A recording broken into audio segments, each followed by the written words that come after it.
गठबंधन की लहर है और भाजपा से सीधा मुकाबला है।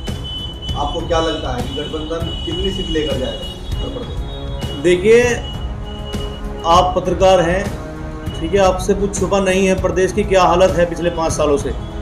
जब से योगी जी की सरकार उत्तर प्रदेश में चल रही है, किस तरह से नौजवानों के साथ जो दुर्व्यवहार इस सरकार ने किया है, उसमें आप देखो, चाहे वो किसी परीक्षा का मामला हो। अभी आपने देखा लखनऊ में किस तरह से जब लोग रोजगार के लिए जाते हैं, लखनऊ में मुख्यमंत्री के आवास पे जाते हैं और वो अपने एक उचित मांग करते हैं कि हमें रोजगार मिलना चाहिए। यूपी टेट का एग्ज़ाम हुआ, कैसे योगी के उत्तर प्रदेश की जो पुलिस है वो योगी आदित्यनाथ की सरकार के दबाव में पूर्ण रूप से काम कर रही है। आपको पता है उसने किस तरीके से छात्रों के साथ दुर्व्यवहार करने का काम किया, कैसे लाठीचार्ज किया, और जैसे जिला पंचायत के चुनाव हुए किस तरह से महिलाओं का चीरहरण करने का काम भारतीय जनता पार्टी की सरकार ने किया। लखीमपुर खीरी में कैसे भारतीय जनता पार्टी के मंत्री के बेटे ने किसानों के ऊपर, किसान जो है उस देश की आत्मा है, किसान के ऊपर गाड़ी चलाने का काम किया, उनकी हत्या करने का काम किया, साजिशन हत्या करने का काम किया।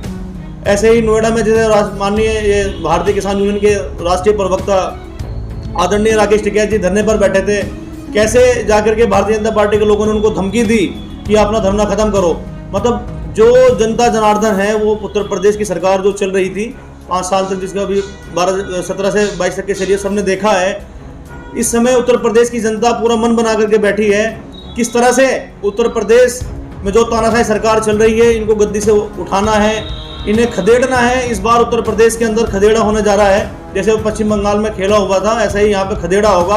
और हम आपको आश्वस्त करना, आपके चैनल के माध्यम से उत्तर प्रदेश की जनता को आश्वस्त करना चाहते हैं, जब आदरणीय अखिलेश यादव जी के नेतृत्व वाली सरकार उत्तर प्रदेश में बनेगी तो जो बेरोजगार है उनको रोजगार मिलेगा। और आदरणीय राष्ट्रीय अध्यक्ष जी ने कहा है कि हम 300 यूनिट बिजली प्रत्येक व्यक्ति को, प्रत्येक जिसका मकान है उसको हम फ्री देने का काम करेंगे। और जो पहली कैबिनेट की मीटिंग होगी उसमें 10 लाख युवाओं को रोजगार देने का काम आदरणीय अखिलेश यादव जी करेंगे। सबसे पहले मोहर अगर लगेगी उत्तर प्रदेश में तो वो 10 लाख युवाओं को नौकरी के नाम की लगेगी। और मैं समझता हूँ उत्तर प्रदेश की जनता अब ये समझ चुकी है, क्योंकि अखिलेश यादव जी एक इंजीनियर हैं, उनको काम करना आता है। उन्होंने 2012 से 17 तक के उत्तर प्रदेश के लिए अनेकों काम किए। उनकी शख्सियत किसी से छुपी नहीं है। हमारी टैगलाइन भी थी, काम बोलता है। काम बोलता है तो 2017 में भी थी, अब 2022 में भी है। तो क्या लगता है आपको, कहीं 2017 वाला काम ना हो जाए?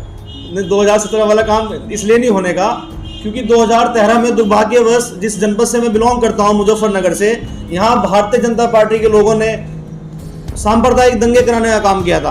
आपको पता है किन किन भारतीय जनता पार्टी के लोगों पे जो आज मौजूदा विधायक हैं, जो सरकार हमारी थी, मैं निश्चित तौर से हमारी जिम्मेदारी थी, लेकिन कहीं ना कहीं भारतीय जनता पार्टी के लोगों ने ये संदेश देने का काम किया पूरे प्रदेश में कि भाई समाजवादी पार्टी की सरकार है, तो इन्होंने जो है दंगे कराए। हम लोगों ने पूरा जितना कंट्रोल हो सकता था उतना करना चाहा, लेकिन इन लोगों ने ये अपने मंसूबों में कामयाब हो गए। ये जो हिंदू मुस्लिम में बीच में द्वेष पैदा करना चाहते थे उसमें कामयाब हो गए। 2013 के दंगे में मेरा एक सवाल है, आपने कहा कि हमने कोशिश की लेकिन हम नाकाम हो गए। आखिर और क्या चाहिए था समाजवादी पार्टी को? समाजवादी की सरकार थी प्रदेश में, और समाजवादी पार्टी की सरकार होने के बावजूद दंगा करने वाले हावी रहे। आखिर वजह क्या है? नहीं, दंगे करने वाले हावी तो नहीं रहे। दंगे करने वाले अगर हावी होते तो उन पर मुकदमे दर्ज हुए, उनको जेल भेजा गया। और उनको जेल भेजने के बाद एक माहौल उन्होंने क्रिएट करा उत्तर प्रदेश के अंदर, स्पेशली पश्चिम उत्तर प्रदेश में, जनपद मुजफ्फरनगर में। उसी में वो कामयाब रहे। हमारी सरकार थी, हमारी सरकार ने पूर्ण रूप से पूरी कोशिश करी कि दंगे रुकने चाहिए, और रुके भी हैं, कंट्रोल भी उन पर हुआ। दुर्भाग्यवश दंगा हुए, हमारी सरकार थी, उसी का नुकसान हमें 2017 के चुनाव में हुआ। लेकिन ये दंगे ही जो आज सरकार में बैठे हैं, जिन पे मुकदमे दर्ज हुए थे, आपको पता है कि योगी आदित्यनाथ की सरकार ने जिन पे दंगों में मुकदमे दर्ज हुए सबके मुकदमे वापस लिए।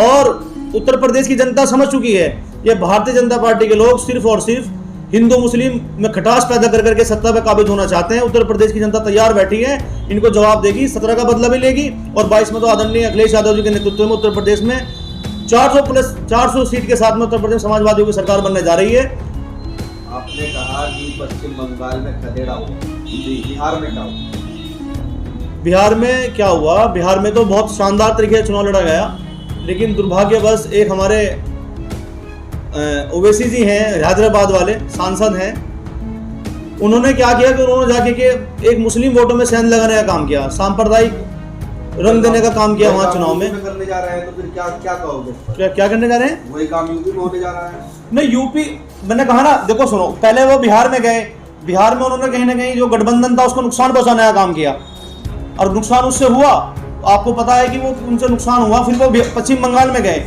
पश्चिम बंगाल की सीटों पे जहां वो चुनाव लड़े वो वहां सारे 50+ मुस्लिम थे जहां से वो चुनाव लड़े। लेकिन मैं बधाई देता हूं पश्चिम बंगाल के उन मुस्लिमों को, उस एक स्पेसिफिक समुदाय को जिसके ऊपर टारगेट ओवैसी जी का था कि 50+ होने के बावजूद ओवैसी जी के प्रत्याशियों की जमानत जब्त वहां पश्चिम बंगाल में हुई।